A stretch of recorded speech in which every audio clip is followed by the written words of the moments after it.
नमस्कार मेरे प्यारे दोस्तों, कैसे हो आप सभी। उम्मीद करती हूँ आप सभी अच्छे होंगे। तो दोस्तों, आज मैं फिर एक नई कहानी लेकर आई हूँ जिसका टाइटल है महाअघोरी तांत्रिक भाग 4। तो दोस्तों, अभी तक मैंने इसका भाग 1, 2 और 3 नहीं आपको सुनाया है। तो इसका भाग 1 और 2, 3 सुनने के लिए मेरे चैनल को लाइक करें, शेयर करें और सब्सक्राइब करना ना भूलें। तो कहानी आज की शुरू करते हैं। महाअघोरी तांत्रिक का पार्ट 4। अघोरी बाबा ने सीधा खड़ा हो ऊपर की तरफ देख आंख बंद कर कुछ मंत्र पढ़े और इशारा किया और एक बार मृतदेह को उठाने की आश्चर्य से इस बार मृतदेह सहज ही उठ उस गड्ढे के ऊपर रख हम भी ऊपर उठे। फिर पकड़कर मृतदेह को ले गए गेट की तरफ। अब आगे मैं और अघोरी दोनों इस मृतदेह को लेकर उस कब्रिस्तान के गेट की तरफ चले। मुकेश के मृतदेह को सिर मैंने वह पैर अघोरी ने पकड़ा था। अभी गेट के पास पहुंचने ही वाले थे कि उस मृतदेह में हलचल होने लगा। वह मृतदेह कांप उठा और तुरंत ही अघोरी से पैर छुड़ाकर मेरे ऊपर चिल्लाते हुए लपक पड़ा। मैं वहीं जमीन पर धड़ाम से गिर पड़ा और वह मृतदेह मेरे सीने पर चढ़कर मेरे गले को जोर से पकड़ लिया। मैं जोर से चिल्ला पड़ा। वह मृतदेह अभी भी गुर्राते हुए अपनी पकड़ मजबूत करते जा रहा था। ऐसा लगा कि अभी डर से जान निकल जाएगा।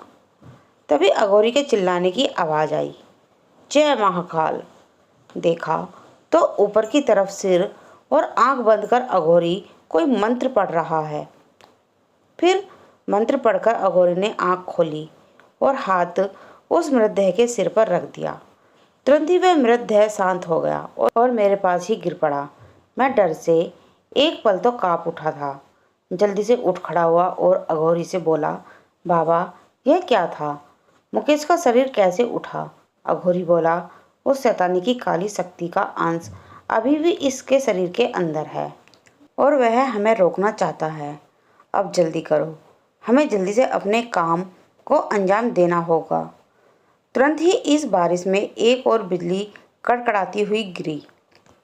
मैं फिर से काँप सा गया, पर अब कुछ भी डरना नहीं है। उस मृतदेह मैंने और अघोरी ने फिर उठाया और बाहर खड़े गाड़ी की तरफ चल पड़े। कब्रिस्तान से बाहर आकर देखा तो गेटमैन अभी भी खटिए पर बेसुध पड़ा हुआ है। मैंने गाड़ी की डिग्गी से उस मृतदेह को रखा और गाड़ी स्टार्ट किया। अघोरी बाबा मेरे पास ही सीट पर बैठे। मैंने पूछा, बाबा अब कहाँ चलूँ? अघोरी बोला, उत्तर के पहाड़ वाले जंगल की तरफ चल, वहीं वह गुफा है। मैंने गाड़ी उत्तर की तरफ बढ़ा ली। रात अपने पूरे चरम पर था। चारों तरफ अंधेरा ही अंधेरा, हर वक्त किसी अशुभ व भयानक कुछ होने की आशा में चल रहा था। मुझे ऐसा लग रहा है कि अभी भी शैतानी शक्ति हम पर हमला करने वाला है और तो वह शैतान अभी खुला ही घूम रहा है। न जाने कहाँ और कब वह हमारे सामने आ धमके। आखिर उसे तो इसकी खबर ही धोत्री तांत्रिक उसका आधार देह को अपने साथ रखा है। मेरे मन में कई सवाल घूम रहे थे और मेरे चेहरे पर भय की साझा कर रेखा कोई भी साफ देख सकता था। पर मैंने देखा पास ही बैठे अघोरी बाबा एकदम शांत व निडर होकर बैठे हुए हैं, मानो उन्हें पता है कि हमें कुछ नहीं होने वाला। कोई दिव्य व्यक्ति ही इस वक्त इतना शांत मग्न में रह सकता है।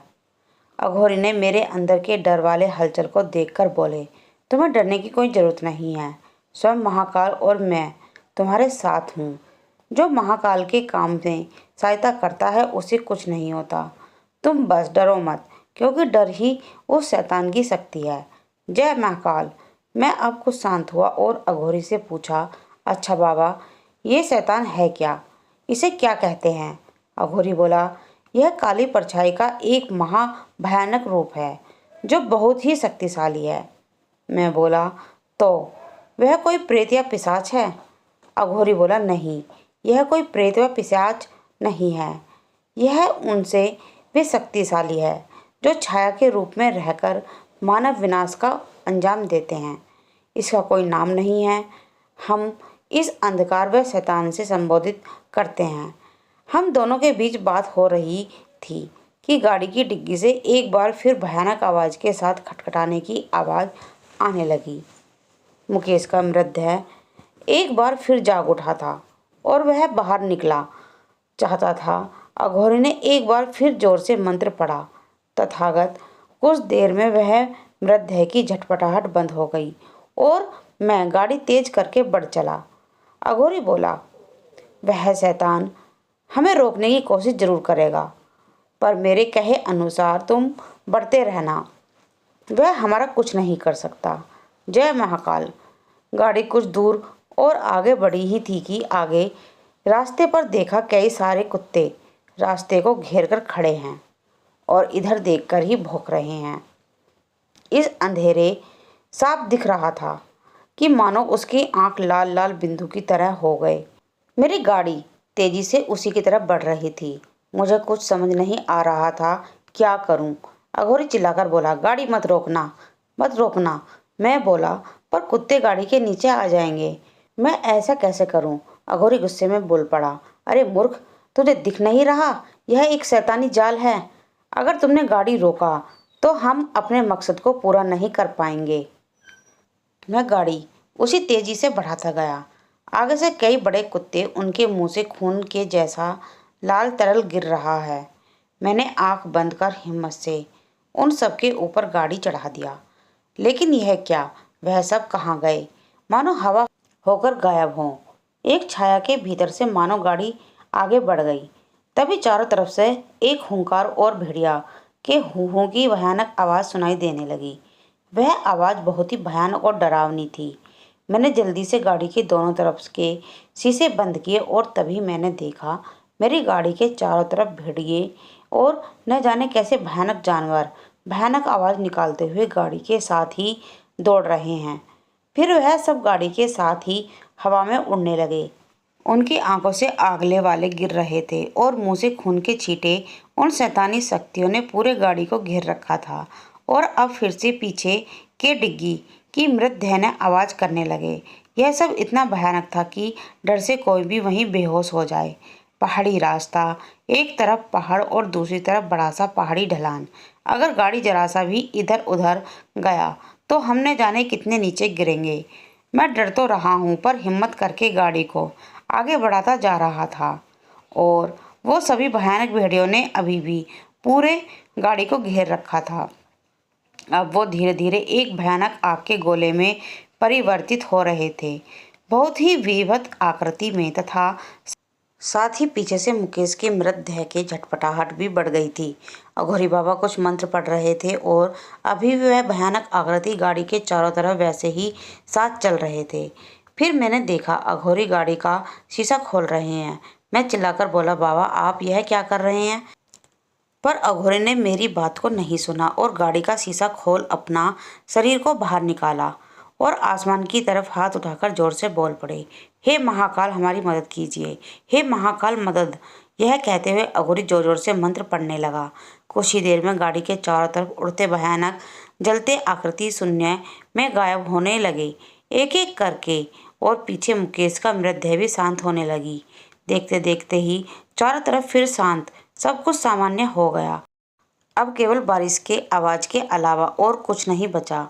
जब चारों तरफ के सभी पैशाचिक शक्तियाँ समाप्त हुईं, तब अघोरी फिर अपनी सीट पर बैठ गए। यह देख मेरी जान में जान आई। अब तो मुझे भी ऐसा लग रहा था कि अंदर से डर धीरे धीरे समाप्त हो रहा है। अंदर का हलचल अब शांत हो गया। अघोरी बोले, देखा अगर गाड़ी को रोकते तो हमारा क्या हश्र होता। वह शैतान हमें रोकने की पूरी कोशिश कर रहा है। मैं अघोरी के कहे अनुसार गाड़ी उसी पहाड़ी जंगल की तरफ बढ़ा चला। मुझे लग रहा था कि फिर शायद आगे कोई न कोई शैतानी हमें रोकने की कोशिश जरूर करेगी, पर ऐसा नहीं हुआ। हम दोनों उस जंगल में पहुँचे।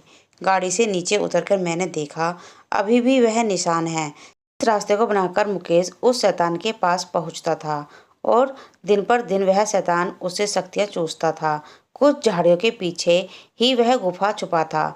देखने में बहुत ही पुराना लग रहा था और इस अंधेरे में और भी भयानक लग रहा था। उसके चारों तरफ शैतान के उपस्थिति के चिन्ह साफ थे। यहाँ आना किसी के लिए भी सही नहीं है। आज मेरा मृत्यु भी हो सकता है, पर अब मुझे कोई डर नहीं। जो होगा देखा जाएगा। अब एक अघोरी लोगों की जान बचाने के लिए इतनी मेहनत कर रहा है और किसी न किसी इसके लिए अपना शरीर भस्म तक दिया है, तो मैं यह क्यों नहीं कर सकता। यही दृढ़ निश्चय किया कि इसका अंत तो मैं देखकर ही रहूंगा। पीछे देखा तो अघोरी डिग्गी से मुकेश के देह को निकाल रहे थे। फिर अघोरी ने उसके देह को अपने कंधे पर ऐसा रखा जैसे विक्रम के कंधे पर बैताल। मुकेश के शरीर को कंधे पर उठाकर अघोरी मेरे पास और मुझसे बोला, बेटा, जो कुछ मैं अंदर करने जा रहा हूँ वह तुम्हें भयानक लगेगा, पर तुम डरना नहीं। महाकाल हमारे साथ हैं। अघोरी उस मृतदेह को कंधे पर रख गुफा के अंदर बढ़े। उन्हें अनुसरण करते हुए मैं भी अंदर गया। तो दोस्तों, आज की मेरी ये कहानी यहीं समाप्त होती है। अब आगे इस कहानी में क्या होगा तो जानिए सेकंड पार्ट में। धन्यवाद।